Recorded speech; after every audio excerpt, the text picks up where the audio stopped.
Você pode abrir a sua Bíblia comigo no Evangelho de João, capítulo 4. Eu quero conversar com você em cima desse texto, com esse tema, uma nova chance. Evangelho de João, capítulo 4.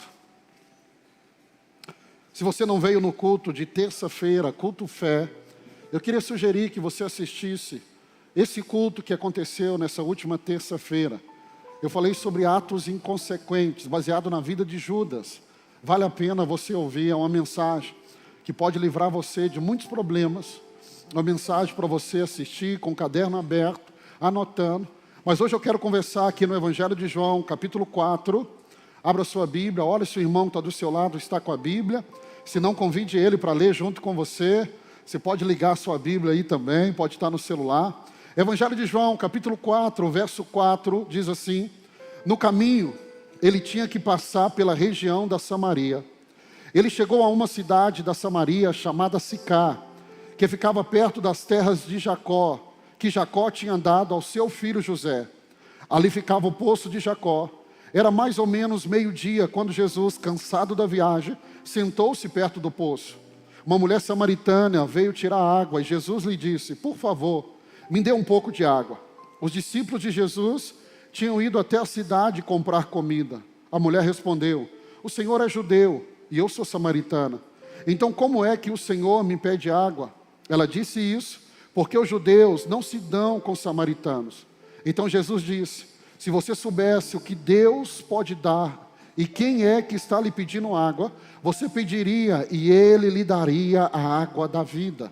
Ela respondeu: o Senhor não tem balde para tirar a água e o poço é fundo.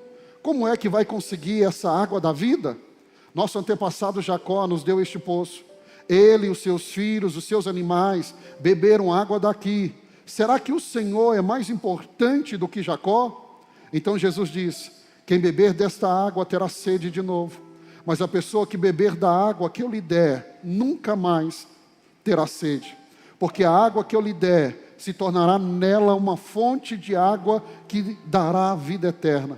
Então a mulher pediu: por favor, me dê dessa água. Assim eu nunca mais terei sede, não precisarei mais vir aqui buscar a água. Vá chamar o seu marido e volte aqui, ordenou Jesus. Eu não tenho marido, respondeu a mulher. Então Jesus lhe disse: você está certa ao dizer que não tem marido, pois já teve 5. E este que você tem agora não é de fato seu marido. Sim, você falou a verdade. A mulher respondeu: agora eu sei que o Senhor é um profeta. Os nossos antepassados adoraram a Deus neste monte, mas vocês judeus dizem que Jerusalém é o lugar onde devemos adorá-lo. Jesus disse: mulher, creia no que eu digo. Chegará o tempo em que ninguém vai adorar a Deus, nem neste monte, nem em Jerusalém. Vocês samaritanos não sabem o que adoram, mas nós sabemos o que adoramos, porque a salvação vem dos judeus. Mas virá o tempo, e de fato já chegou, em que os verdadeiros adoradores vão adorar o Pai em espírito e em verdade.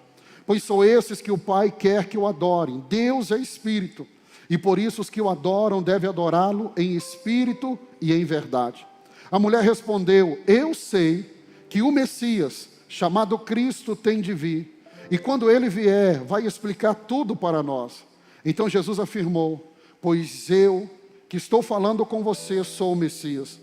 Naquele momento chegaram os seus discípulos e ficaram admirados, pois ele estava conversando com uma mulher, mas nenhum deles perguntou à mulher o que ela queria, e também não perguntaram a Jesus por que motivo ele estava falando com ela. Em seguida a mulher deixou ali o seu pote, voltou até a cidade e disse a todas as pessoas: venham ver um homem que disse tudo o que eu tenho feito. Será que ele é o Messias? Todo ser humano, todos nós, em um momento da nossa caminhada, nós vamos precisar de uma segunda chance. E o nosso Deus é um Deus especialista numa segunda chance. Não deixe o diabo te enganar, você que está aqui me ouvindo, você que está em casa. Todos nós, em um momento, vamos precisar de uma segunda chance. E o nosso Deus é um Deus de uma segunda chance. Eu queria te ensinar alguns princípios que eu aprendo aqui nesse texto. Eu quero estudar esse texto com você e a partir dele te mostrar como que Jesus deu uma nova chance para essa mulher e como que a partir do entendimento desse texto Você que está aqui hoje pode ter uma nova chance. Jesus está encontrando com uma mulher, e todo o cenário e a atitude daquela mulher e a sua história mostra que essa mulher tem um vazio dentro dela. Ela está procurando algo, e ela procurou preencher esse vazio em 5 relacionamentos, em 5 casamentos e em um relacionamento extraconjugal, e ela não conseguiu. Talvez ninguém te disse isso, mas o vazio que todo ser humano, todo homem, toda mulher carrega, só Jesus pode preencher. Deixa eu te ensinar alguns princípios que eu aprendo aqui. O primeiro, Jesus é o iniciador da nova chance espiritual em nossas vidas. Nunca é eu e você que damos o primeiro passo. A iniciativa sempre é de Deus. Calvino, o grande reformador, ele vai falar sobre a graça, ele vai dizer que sempre começa em Deus. Não começa em você, começa em Deus. O texto está nos falando que Jesus está a caminho de Jerusalém. E essa caminhada de Jesus para Jerusalém é diferente de todas as caminhadas que Jesus já fez. E Jesus provavelmente fez a caminhada para Jerusalém dezenas de vezes. Lucas capítulo 1 e 2, logo no início, que fala do nascimento de Jesus, logo em seguida, vai falar de uma das viagens que Jesus fez quando adolescente, com 12 anos, a Jerusalém. Foi na viagem que o pai e a mãe os esqueceram dele ali. Como judeu, ele ia todo ano em Jerusalém, mas essa viagem era diferente. Porque o que está sendo nos relatado é a última viagem de Jesus a Jerusalém. Por quê? Porque Jesus está indo para Jerusalém para morrer na cruz do Calvário. Deixa eu te mostrar o senso de urgência dessa viagem de Jesus. Jesus, ele tinha que chegar em Jerusalém na quinta-feira. Ele não podia chegar na sexta. Por que na quinta, pastor? Porque ele ia celebrar a ceia com os discípulos. Na sexta-feira ele seria preso. Na quinta noite para sexta-feira ele seria preso. Sexta-feira ele seria julgado. E na sexta-feira ele tinha que ser morto. Eu concordo com o apóstolo Paulo quando ele fala do nascimento de Jesus e quando ele fala da plenitude dos tempos no livro de Gálatas. Plenitude dos tempos é o tempo exato. O tempo exato do nascimento de Jesus estava determinado. Mas eu digo para você que a morte, o tempo exato da morte de Jesus também estava determinado. E é fácil provar isso para você. No livro de Apocalipse, João vai dizer que ele, Jesus, é o Cordeiro de Deus, que foi morto antes da fundação do mundo. Jesus tinha que morrer na sexta-feira, e a Bíblia nos mostra até o horário que ele teria que morrer, que seria o horário das 3 horas da tarde. Por que o horário das 3 horas da tarde? Porque quando Deus entregou a lei para Moisés, Deus fala sobre a oferta. E ele fala da oferta que era entregue às 3 horas da tarde. O salmista, quando fala dessa oferta, ele diz assim, que seja o levantar das minhas mãos. Quando você levanta as mãos na casa de Deus para adorar, o salmista dizendo assim, que seja o levantar das minhas mãos como sacrifício da tarde. Quando eu levanto a minha mão para adorar, eu estou lembrando Deus do sacrifício da tarde. Qual é o sacrifício da tarde? É o sacrifício das 3 horas da tarde. Quando eu e você levantamos as nossas mãos, você pode levantar as suas mãos para adorar o Senhor. Dá um glória a Deus aí no seu lugar. Deus se lembra do sacrifício da tarde. Quando eu levanto as minhas mãos, o salmista está dizendo que seja levantado as minhas mãos como sacrifício da tarde. O sacrifício da tarde é o sacrifício mais importante. Talvez por isso que Elias, quando sobe o Monte Carmelo para desafiar os profetas de Baal, na parte da manhã ele zomba dos profetas, dizendo assim, fale mais alto, Baal deve estar dormindo. Quando dá meio-dia, ele está dizendo assim, continue orando, quem sabe Baal vai ouvir. Mas quando aproxima das 3 horas da tarde, Elias faz eles ficarem em silêncio. E Elias, ele repara o altar, e ele deixa o altar preparado. Por quê? Porque o texto bíblico vai dizer assim, na hora da oferta. Qual era a hora da oferta? Às 3 horas da tarde. Ele começa a orar, porque ele sabia que às 3 horas da tarde, quando a oferta era oferecida, era o momento da resposta de Deus no tabernáculo, era a resposta de Deus no momento da oferta. Então ele vai clamar por fogo na hora da oferta, porque todas as vezes que eu entrego uma oferta, Deus vai me dar uma resposta. Então Jesus, ele tinha que chegar no momento exato. E se você está numa caminhada, como um judeu, você está numa caminhada, debaixo de tantas regras, Você tem pressa para chegar no compromisso, porque você não pode atrasar. Então Jesus nessa caminhada, o verso 4 vai nos dizer assim, o verso 4 vai nos dizer que ele tinha que passar pela região de Samaria. Então nessa caminhada urgente de Jesus, ele tinha que passar para Samaria. Então vamos fazer algumas perguntas. O caminho para Samaria era o caminho mais rápido?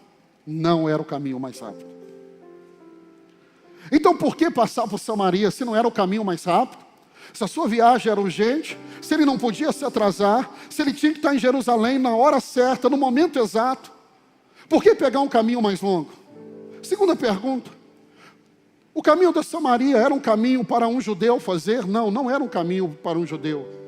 Porque o judeu não se dava com o samaritano. Por que o judeu não se dava para o samaritano? Eu resumo para você em um minuto. Você que está estudando a Bíblia comigo, você que está no desafio bíblico, você já sabe dessa história, eu só vou te lembrar. E deixa eu ensinar quem está nos visitando. Quando Salomão morre, Jeroboão, seu filho, assume o trono. E ele tem a oportunidade de dar continuidade ao legado do seu pai, mas ele prefere, e é um erro de todos os jovens, a ouvir o conselho dos mais novos e desprezar o conselho dos mais velhos. E quando Roboão despreza o conselho dos mais velhos e ouve o conselho dos mais novos, ele vai dividir o reino de Israel em reino do norte, onde se estavam um complexo, um ajuntamento de 10 tribos, e o reino do sul, onde Roboão vai reinar com 2 tribos. Nessas 10 tribos se levanta um rei, Jeroboão. E a Bíblia vai dizer que Jeroboão andou nos caminhos errados. Ele vai estabelecer um lugar de adoração a ídolos.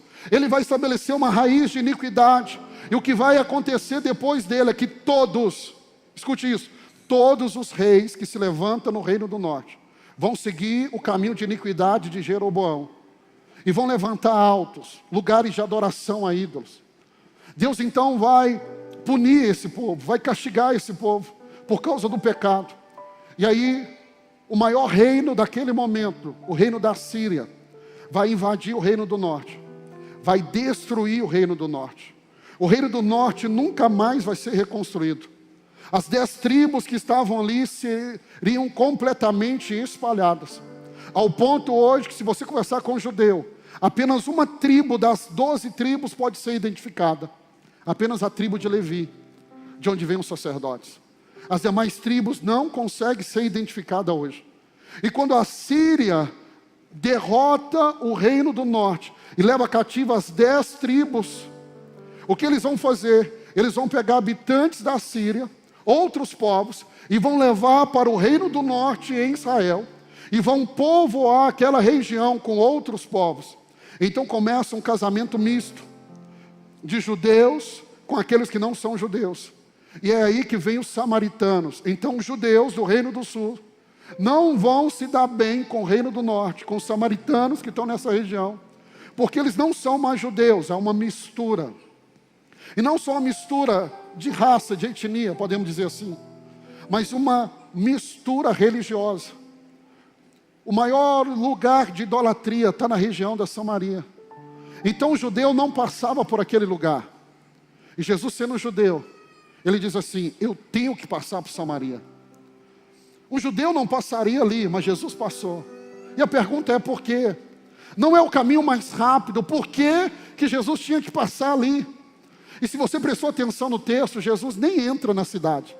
Quem entra na cidade é os discípulos. Então por que que Jesus tinha que passar ali? Jesus passou ali porque tinha uma mulher que precisava de encontrar com ele naquele dia. Deixa eu falar com você que está aqui. Jesus decidiu passar aqui hoje, porque tem pessoas aqui que precisam encontrar com ele. Hoje Jesus está dizendo assim: Pai, eu tenho que dar uma passadinha lá na Lagoinha Uberlândia, porque tem pessoas lá que estão precisando do meu toque, do meu abraço, do meu amor, do meu perdão, da minha visitação. Ei, Jesus resolveu passar aqui porque tem pessoas como essa mulher samaritana que precisam de um toque dele nessa noite. Pastor, Jesus passou ali por causa de uma mulher, sim. No meio dessa multidão que está aqui, Jesus passa aqui por causa de uma pessoa. Jesus passa aqui por causa de você. Jesus decidiu passar porque tinha uma mulher com dor, Tinha uma mulher que não tinha esperança. Tinha uma mulher que carregava um rancor. Tinha uma mulher que tinha uma alma dilacerada. E Jesus entendeu, eu preciso passar, porque eu quero restaurá-la, eu quero perdoar os seus pecados, eu quero fazer dela uma mulher nova, eu quero restaurar a vida dela, eu quero trazer alegria, eu quero restaurar a autoestima dela. E se você entender que Jesus está aqui nessa noite por causa de você, Jesus disse, eu preciso passar ali. A primeira lição que eu aprendo aqui é que Jesus toma a iniciativa de passar por Samaria para oferecer uma nova chance para aquela mulher. Sempre que você precisar, e se você estiver disposto, Jesus vai ao seu encontro. A iniciativa é dele. A iniciativa é dele. Tem pessoas aqui hoje, que tem pessoas te convidando há tanto tempo para você vir aqui. Mas você veio hoje. Aí você acha assim, não, eu escolhi vir hoje. Não.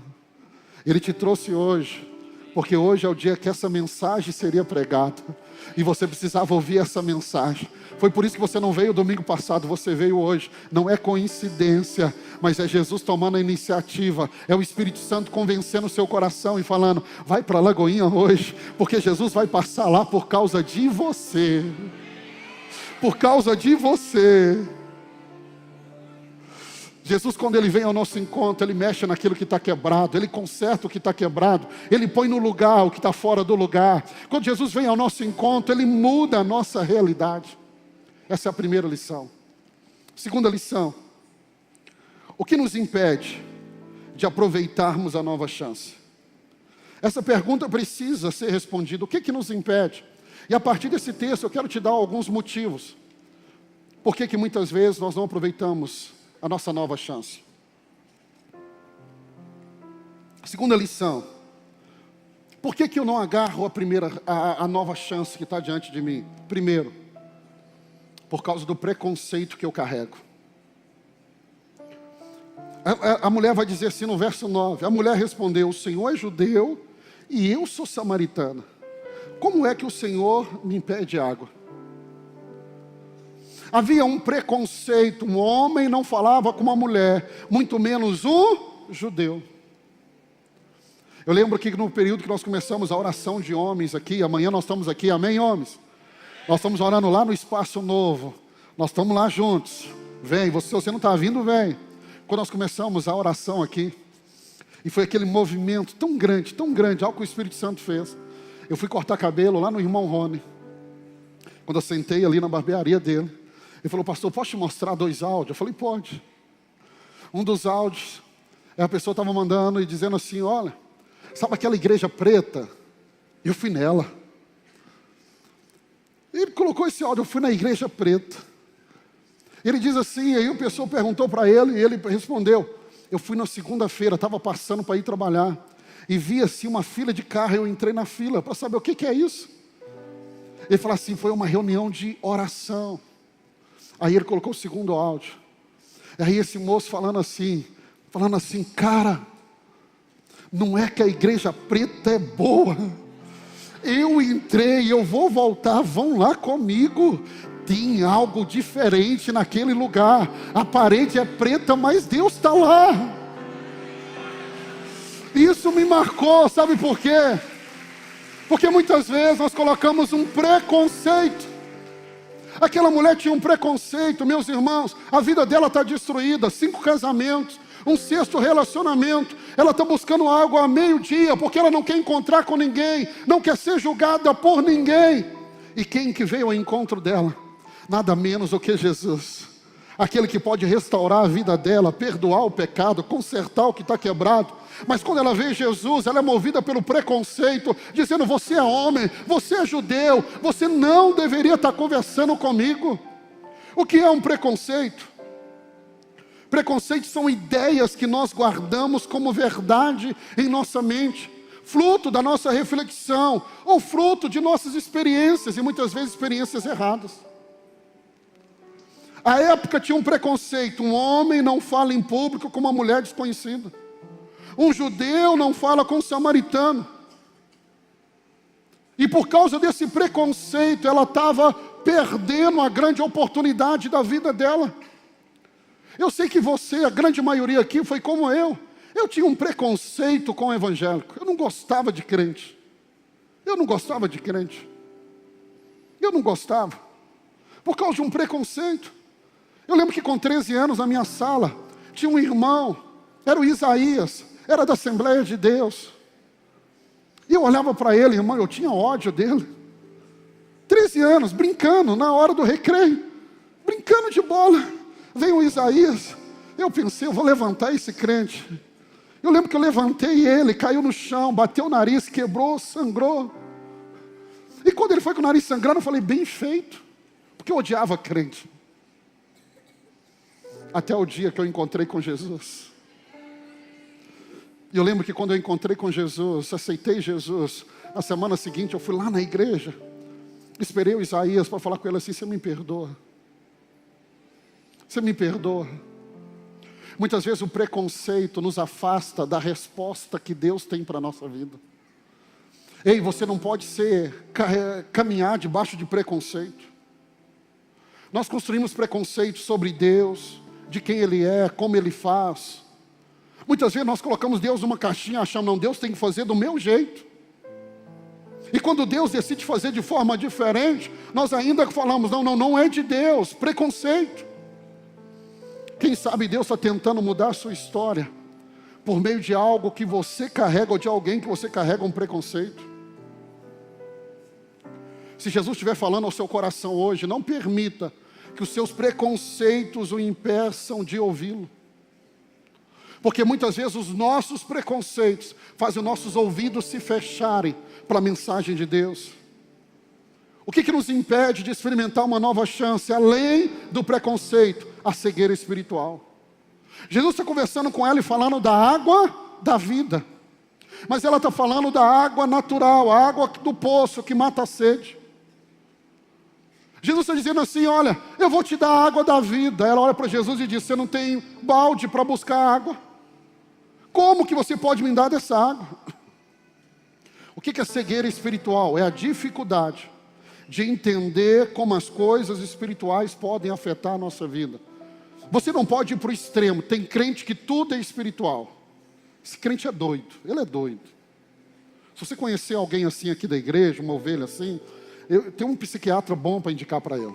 Ele é doido, porque a nossa vida não é 100% espiritual.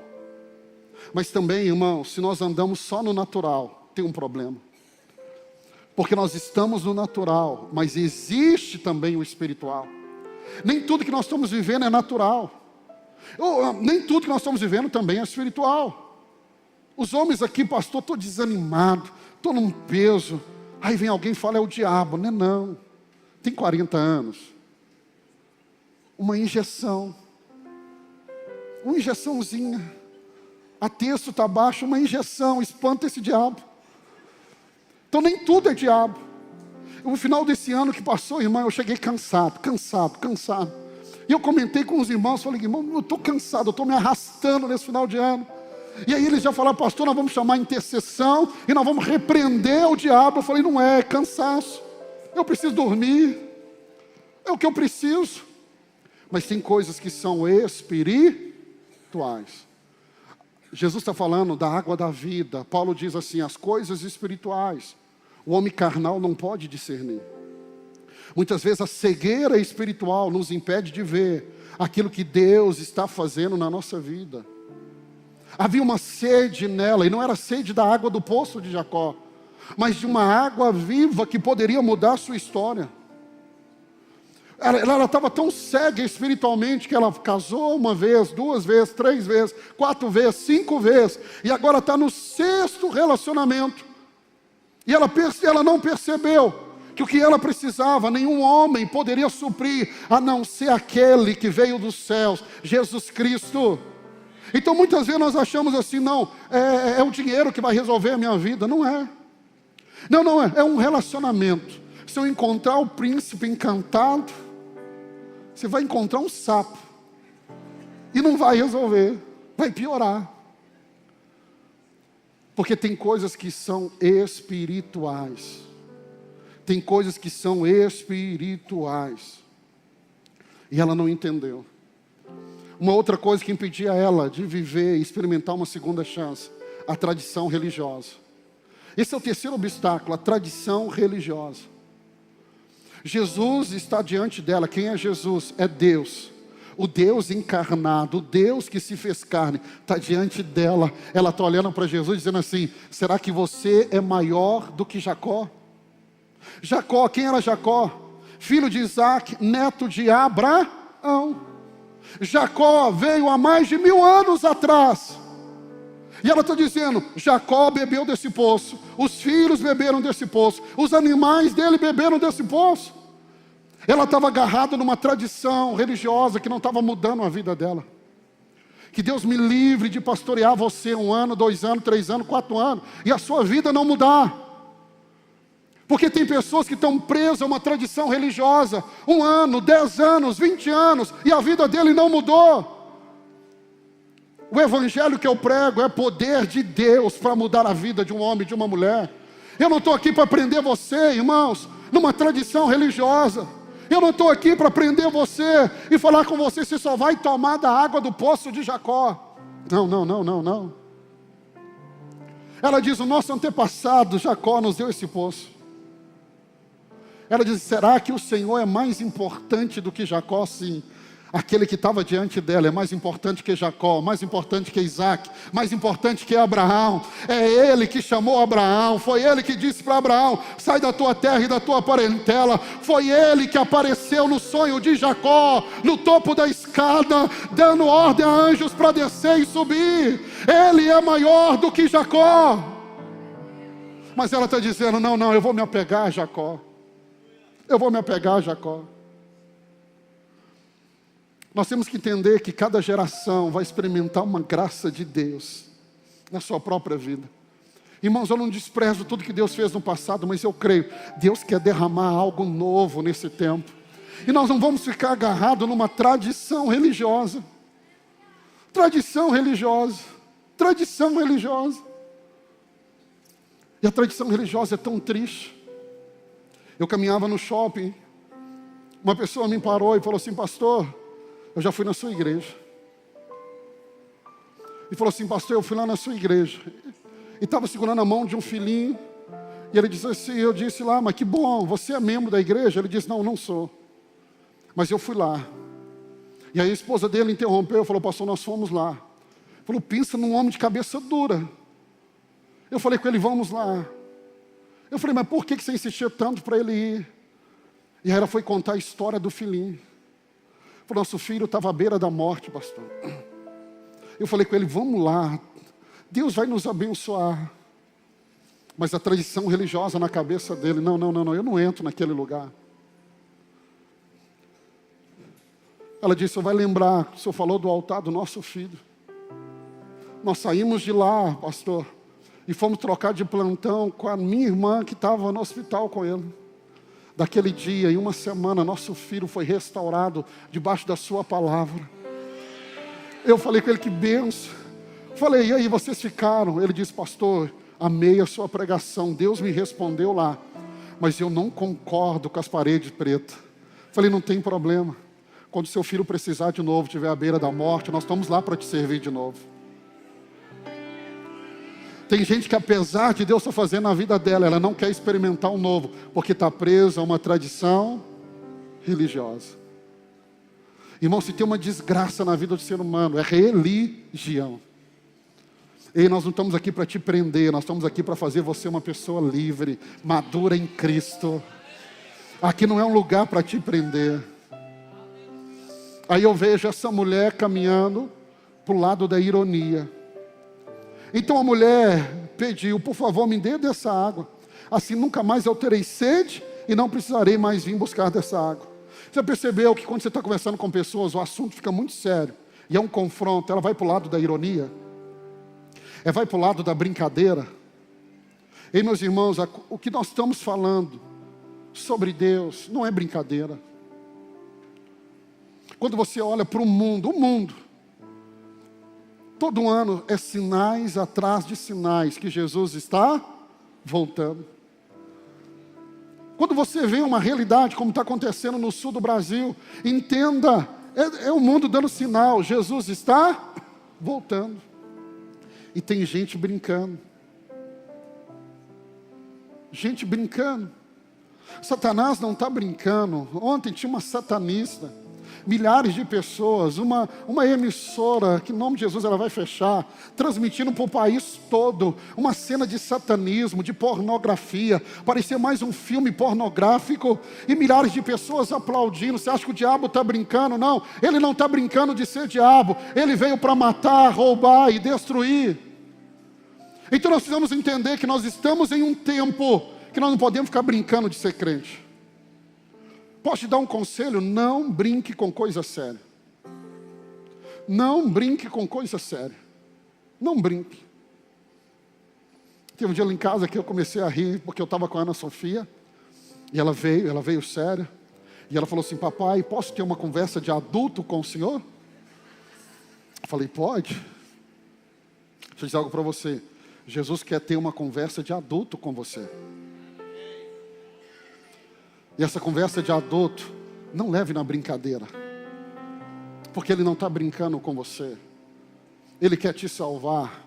Jesus mudou o caminho dele para encontrar com aquela mulher. Por que ela não abraçou a segunda chance? Eu te falo. Por causa do estilo de vida. Ela tinha um estilo de vida. Jesus olha para ela e diz assim: você casou 5 vezes. E o homem que você está agora não é o seu marido. Sabe qual é o problema que nós temos visto hoje? Tem pessoas que não querem abandonar o seu estilo de vida. Eles querem estar na igreja, mas não querem abandonar o seu estilo de vida. Eles querem estar na igreja, mas querem continuar com o estilo de vida. Ei, meu irmão, é impossível você abraçar o evangelho e não mudar de vida. A Bíblia fala que aqueles que estão em Cristo são novas criaturas. Paulo fala de uma novidade de vida. Apocalipse vai dizer: eis que faço novas todas as coisas. Então eu não posso abraçar o evangelho e continuar com a vida antiga. Eu não posso abraçar o evangelho e continuar adulterando. Eu não posso abraçar o evangelho e continuar mentindo. Paulo diz: quem mentia não mente mais, quem roubava não rouba mais. Se eu entreguei a minha vida para Jesus, eu preciso mudar o meu estilo de vida. Mas tem gente que não quer. Não, eu vou no culto de domingo, levanta a mão. Deus vê o coração. Não. Deus não vê só o coração. Deus vê o seu estilo de vida. Jesus olhou para a necessidade do coração daquela mulher, mas Ele colocou o dedo na ferida. Ele disse assim: ei, esse homem que você está hoje não é o seu marido. Deus te chama. Deus muda a trajetória dele para te encontrar do jeito que você está.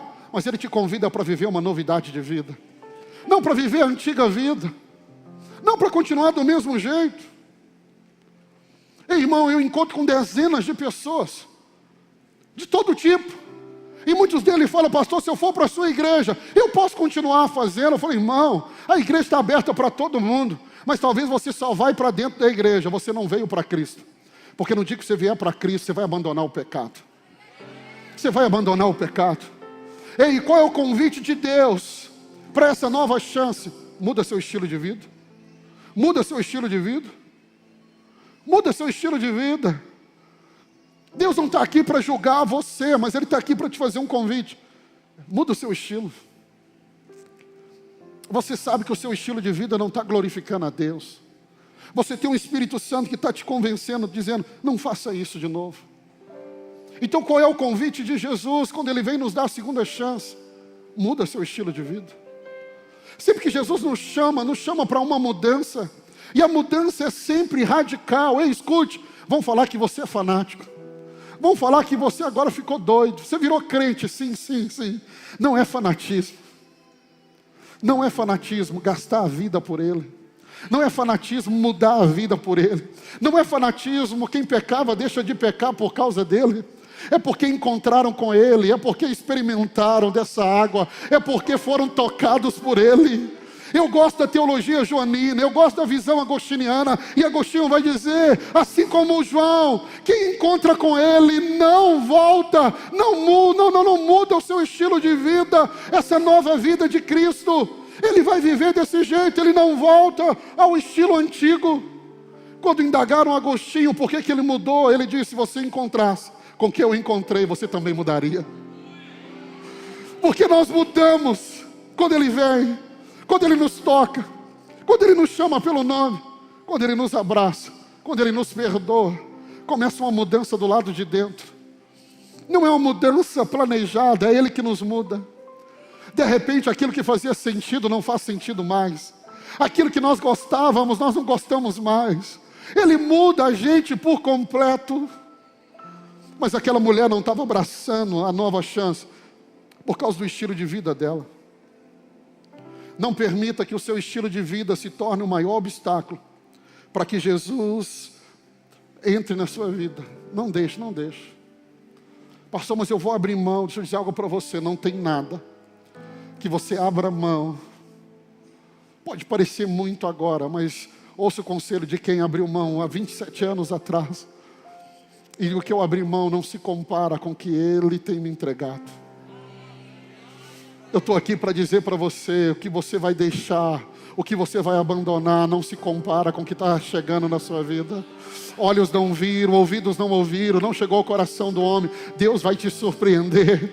Você vai perceber que o que você abandonou é pequeno diante daquilo que Ele está trazendo para a sua vida. Você não vai receber apenas coisas, mas como a Bíblia vai dizer da tribo de Levi, o salmista vai dizer, ele vai dizer para você: eu, Senhor, eu vou ser a sua própria herança. O que você vai ganhar? Você vai ganhar Cristo. Paulo diz assim: eu considero tudo como esterco, só para ganhar Cristo. Só de ter Ele já valeria a pena abandonar tudo. Pedro, olhando para ele, disse: Jesus, nós abandonamos tudo por causa do Senhor. Ele diz: vocês vão receber 100 vezes nessa vida e ainda na eternidade. Mas se Ele não me entregasse nada, hoje conhecendo Ele, eu digo para você: se eu tivesse ganhado só Ele, já valeria a pena ter abandonado tudo por causa dEle. Eu abandonaria tudo de novo só para ter Ele. Hoje eu digo para você: valeu a pena dedicar a minha adolescência, a minha juventude, a minha vida a Ele. Eu considero tudo como esterco desde que eu ganhe Ele. Eu vejo muita gente falando assim: eu quero ir para os céus, eu quero andar em ruas de ouro, eu quero ver rios de cristal. Isso é muito lindo. Mas para mim o céu só é céu, não por causa da rua de ouro ou do rio de cristal. O céu só é céu porque Jesus está lá.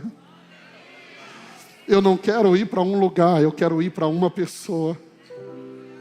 Eu não estou atrás de um lugar, eu estou atrás de uma pessoa. Não permita que o seu estilo de vida roube de você o que é mais precioso, que é Jesus. Porque não há nada que o seu estilo de vida vá acrescentar mais do que Jesus acrescenta. Eu sei que é difícil, às vezes quando nós não entendemos ou nós não experimentamos, mas acredite em mim, não há nada que você largue que vai se comparar com a presença dEle. Não há nada, nada, nada, nada. Sabe por que aquela mulher quase perdeu a sua segunda chance? Por causa das convicções religiosas. Convicção religiosa dizendo assim, ela começa um diálogo sobre adoração. Ela diz assim: aonde nós devemos adorar? Lá onde Jacó determinou ou em Jerusalém?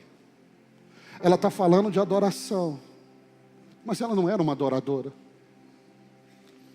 Porque não existe adoração debaixo de convicção religiosa. Jesus veio para mostrar para ela o padrão da nova adoração. A adoração não está debaixo de uma convicção religiosa. A adoração está baseada numa verdade. A adoração tem que ser em verdade, tem que ser movida pelo Espírito. O pior erro é você entrar naquela discussão. Não faça isso. Paulo dá esse conselho para Timóteo. Não entre nessa discussão e perca de tempo. Onde as pessoas vão dizer: qual igreja que é certa, a minha, a sua? Irmão, nós não estamos aqui em Uberlândia para provar que nós somos mais certos do que ninguém. Nós estamos aqui apenas para amar o Senhor, para ser quem nós somos. Nós estamos aqui apenas nos reunindo para adorá-lo e para falar com Ele. O que nós fazemos para chegar mais perto do Senhor? Nós não estamos aqui como igreja debaixo de uma estratégia de crescimento. Não tem estratégia. Não tem estratégia. O que você viu na rede social te convidando para vir hoje? A nossa equipe coloca lá a mesma foto minha. Já estou até enjoado dela. O que está traindo você não é uma estratégia. Você está vindo porque Ele está aqui. Você veio porque Ele está aqui. Você que está nos visitando pela primeira vez, você veio porque alguém falou com você ou te convidou, vamos lá. Então nós não estamos aqui para ser mais certo ou mais errado do que ninguém. Nós somos apenas um grupo de pecadores que um dia foram perdoados. Nós estamos reunindo como filhos para estar na presença dEle. E o nosso clamor é, Senhor, que nós venhamos diminuir, que o Senhor cresça. Nós estamos aqui apenas para convidar Ele para tomar o controle dessa casa, o controle dessa igreja. Eu lembro do Stallone no começo do ano. Ele falou assim: pastor, eu estou desesperado. Eu falei: com o quê?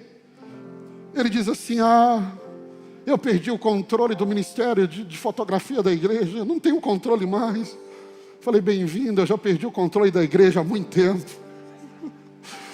Eu já perdi o controle há muito tempo, irmão. As pessoas gostam de número, perguntam quantos membros tem. Eu falo: eu tenho que perguntar na secretaria, porque todo dia chega gente. Nós não estamos aqui por causa de uma convicção religiosa, nós estamos aqui por causa dEle. Nós estamos aqui por causa dEle. Jesus está mostrando para aquela mulher que a adoração não é uma disputa doutrinária. Mas Ele diz que é uma adoração que é em espírito e é em verdade. Jesus nos chama para viver numa dimensão que é concreta, irmão, concreta. Por isso que a adoração não era lá e não era aqui. Há 2 anos atrás, praticamente, nós estávamos adorando lá na Rondon. Agora nós estamos adorando aqui. Daqui a pouco nós vamos adorar aqui e é lá no cinema. Depois nós vamos adorar aqui no cinema e para uma outra casa. E a presença de Deus vai nos acompanhando, porque não é o lugar, mas é onde nós nos reunimos. Aqui era apenas um monte de concreto até nós entrarmos aqui. Diga comigo: não é o lugar. Por que a gente não recebe e não abraça essa nova chance?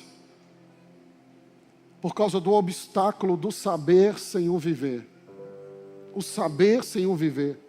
Verso 25, a mulher respondeu: eu sei que é o Messias.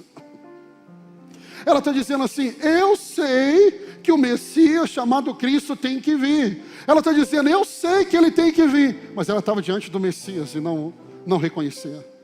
Escute isso, você não tem apenas que saber, você tem que viver. Às vezes quando eu estou assim, meio para baixo, eu gosto de andar aqui no shopping. Você encontra mais gente, eu sempre encontro alguém para me divertir. Eu estava andando, encontrei com o Senhor, cabelos brancos. E eu gosto de conversar com essas pessoas. Ele me parou: você é o pastor da Lagoinha Uberlândia? Eu falei: sou eu. Ele falou: queria te ensinar algo. Eu falei: pode ensinar. Ele falou: quero te ensinar sobre os dízimos. Eu falei: então, quero aprender. Aí ele começou a ensinar, mas tudo errado. Aí quando ele terminou, eu falei assim: posso te fazer uma pergunta? Quantas vezes você leu a Bíblia? Ele falou: nunca li. Eu falei: qual seminário teológico você fez? Ele falou: nunca fiz. Eu falei: qual livro sobre o assunto você leu? Ele disse: nenhum. Eu falei: você quer me ensinar? Ele falou: por quê? Você já leu a Bíblia toda? Eu falei: umas 60 vezes. Você é formado em teologia? Eu falei: 3 seminários. Você já leu algum livro? Eu falei: mais de 2.500. Você percebeu que muita gente, ele acha que sabe. Nós estamos vivendo um tempo que as pessoas sabem tudo de futebol, sabem tudo sobre política, sabem tudo sobre igreja, sabem tudo sobre Deus. Ela está dizendo assim: eu sei que o Messias há de vir. Só que o Messias está diante dela, ela não reconheceu. Cuidado, porque talvez você acredite que saiba. E mesmo que você saiba, não adianta saber nada e não viver. Porque o importante não é se você leu a Bíblia dezenas de vezes, fez vários seminários, leu milhares de livros. A pergunta é: você está vivendo o que você leu, o que você está pregando? Porque o mundo de hoje não está precisando de mais pessoas falando bonita. Está precisando de pessoas que vivem o que elas pregam, o que elas conhecem. É isso que o mundo está precisando. É isso que o mundo está precisando. Não é de mais alguém que sabe, mas alguém que vive. Ela diz, eu sei que o Messias vai vir. E o Messias veio, está diante dela. Ele vai nos ensinar todas as coisas. O que Jesus estava ensinando para ela? Ensinando sobre adoração, ensinando sobre a água da vida. Cuidado, porque talvez você está dizendo assim, eu sei, mas não vive. Esse é um grande obstáculo, eu sei. Pastor, eu tenho 20 anos de evangelho, mas não vive. Está como os fariseus no tempo de Jesus. Os fariseus olharam para Jesus e batiam no peito. Nós somos filhos de Abraão. Jesus disse, não é não. Vocês são filhos do diabo. Porque se vocês fossem filhos de Abraão, vocês praticavam as obras de Abraão. Mas vocês estão praticando as obras do diabo. Então tome cuidado, porque um obstáculo para você não agarrar a chance de mudança na sua vida é você saber sem viver. Se você ler os 4 evangelhos, você vai perceber que Jesus em nenhum momento Jesus se revelou como Messias. Jesus teve tantas oportunidades e até questionamentos sobre isso. E quando questionavam para ele se era o Messias, ele ficava em silêncio. Mas agora para essa mulher que diz assim, eu sei que o Messias há de vir, e quando ele vier, ele vai me ensinar. Jesus olha para ela e diz, olha para mim, sou eu. Sou eu. Eu estou aqui. Ela dizia que esperava o Messias. Ela dizia que estava esperando o Messias, mas quando ele está diante dela, ela não faz quase nada. Cuidado, porque talvez o seu saber sem o viver é o grande problema. Jesus quer te ensinar na sua jornada, mas Ele quer que você aprenda e que você vive o que você prega. Todos os dias, sem exceção. Alguém me liga ou manda uma mensagem, às vezes, a maioria das vezes liga, bravo. Me xinga. Você é pastor de fulano de tal. Eu falei, eu devo ser. Eu posso olhar na membresia. Ele diz, mas esse crente não vive o que ele prega, pastor. Me deu cano. Eu falei, irmão, me perdoa. Ele vai mudar. Porque o maior problema hoje são pessoas que dizem que sabem, mas não vivem o que sabem. Deus está nos chamando para viver. Viver. Não adianta você ler a Bíblia toda comigo durante um ano e no final você não praticar. Deixa eu caminhar para o final. O que eu preciso fazer para alcançar a nova chance? O que eu preciso fazer, pastor? Verso 28. Em seguida, o ministério de louvor pode vir. Em seguida, repita comigo. A mulher deixou ali o seu pote. O que eu preciso? Ela deixou o pote aos pés de Jesus. Ela deixou aquele pote que ela foi buscar água. Ela deixou aos pés de Jesus. A pergunta é, para mim abraçar a nova chance, o que eu preciso fazer? Você precisa colocar aos pés de Jesus o seu pote. Você tem que deixar. Olhe para mim, toda a Bíblia, e nos evangelhos isso é tão claro. Eu poderia ficar citando com vocês aqui, exemplo atrás de exemplo. Jesus encontra Pedro, João e Tiago e diz assim, segue-me. A Bíblia vai dizer, eles deixaram tudo e o seguiram. Quando Jesus vê o jovem rico, a Bíblia diz que Jesus olha para ele e o amou. E ele praticava toda a lei. E ele diz, o que eu preciso fazer para ser salvo? Jesus disse para ele, vende toda a sua riqueza, dá aos pobres. Então, segue-me. Mas ele não teve condição de fazer isso. Porque todas as vezes que eu decido seguir Jesus, eu vou ter que abandonar algo. Talvez eu vou abandonar a minha religião, a minha religiosidade, vou abandonar o pecado. Talvez o que você vai abandonar não é a mesma coisa que eu vou abandonar, mas é impossível seguir Jesus. E o escritor de Hebreus, ele diz, se eu quero caminhar a caminhada da fé, eu preciso me despir de todo o peso, de todo o pecado. Eu preciso deixar a minha vida, uma vida de pecado, uma vida de mentira, eu deixo para seguir Jesus? Qual pote você precisa deixar? Talvez você entrou aqui debaixo de um peso, de uma carga, e Jesus está te convidando: vinde a mim, você que está cansado, vem. Eu quero tirar de você esse peso, esse fardo. Eu quero colocar sobre você o meu fardo, que é suave, que é leve. Jesus está nos chamando e dizendo: deixa aos meus pés. Deixa a sua preocupação, deixa a sua dor, deixa a sua frustração. Se você deixar aos meus pés, eu vou te dar uma chance para recomeçar. Eu vou te dar uma chance para iniciar uma nova história. Talvez você está agarrando algo que só está trazendo dor, e hoje Jesus está te dizendo: deixa esse pote nos meus pés. Ela não apenas deixou algo, mas o texto diz: voltou até a cidade e disse a todas as pessoas: venham ver o homem que disse tudo o que eu tenho feito. Será que ele é o Messias? Ela não só deixou o pote, mas ela se comprometeu com Jesus. Olha que mudança. Sabe por que ela foi ao meio-dia? Ninguém busca água ao meio-dia, com o sol tão quente. Ela não queria encontrar com ninguém, não queria ser vista por ninguém, não queria se relacionar com ninguém. Mas aquela mulher que fugia de todos, agora vai ao encontro de uma cidade, e vai anunciar para a cidade dizendo assim: vem ver, ele está aqui, ele contou toda a minha vida, vem ver ele. Sabe o que vai impactar a cidade de Uberlândia? Não é o que eu e você vamos falar, não é uma pregação bonita, mas quando nós convidarmos as pessoas para ver o que Jesus tem feito na minha vida e na sua vida. É quando andarmos para essa cidade e dizer: vem ver como ele mudou a minha vida, mudou meu casamento, mudou a minha história.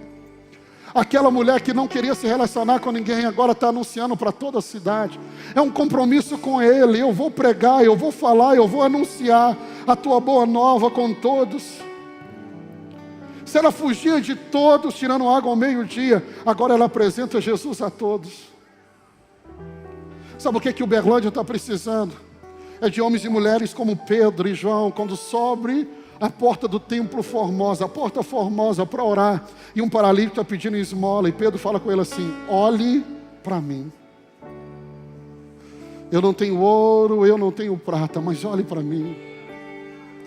Olha para aquilo que eu carrego. Olha para aquilo que eu carrego. É Pedro olhando para ele e dizendo assim: eu posso te dar uma chance, mas olha para mim. Não pensa ninguém para olhar para a vida do pastor Walter e fale com elas: olhe para a minha vida. Eu não tenho ouro, eu não tenho prata, mas o que eu tenho eu te dou. Sabe o que o mundo precisa? É daquilo que eu e você carregamos. Ela disse: vamos lá. Ela disse: ele é diferente, ele contou toda a minha vida. Toda a minha vida. Você pode se colocar de pé no seu lugar. Jesus está convidando pessoas aqui a colocar o seu pote aos pés dele. Jesus está chamando pessoas aqui dizendo: se comprometa comigo. Se comprometa comigo. Porque se você se comprometer comigo, eu vou me comprometer com você. Sabe o que é mais importante? Jesus não falou que aquela mulher vai lá para a cidade e prega. Quando a ficha dela caiu, ela abandona o pote e vai correndo para a cidade. Eu vejo muita gente me perguntando: pastor, como foi o seu chamado? Como Deus te chamou? Irmão, não apareceu anjo, não apareceu profeta. Sabe por que eu estou aqui? Não foi porque alguém profetizou para mim, porque anjo falou comigo. Foi porque um dia ele entrou na minha vida de tal maneira que lá atrás, com 15 anos, eu disse: eu não vou esconder de ninguém. Se você soubesse como o seu pastor é tímido, eu posso dizer para você que dentro dessa multidão, eu sou a pessoa menos provável para estar aqui em cima. Mas sabe o que me move? É porque um dia ele me deu a segunda chance. E eu decidi não carregar só para mim o que um dia me encontrou.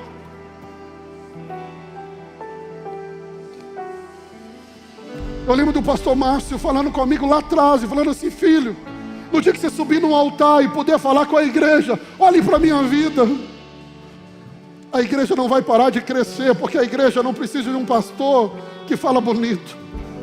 Elas só precisam ver Jesus em nós. Eu não sei você, mas eu comprometi a minha vida com Ele. Eu vou me gastar e permitir ser gastado por Ele. Eu vou gastar todos os meus dias anunciando que Ele dá uma segunda chance. Eu vou passar todos os meus dias, porque um dia Ele me alcançou e não há nada que eu faça para compensar o que Ele fez por mim.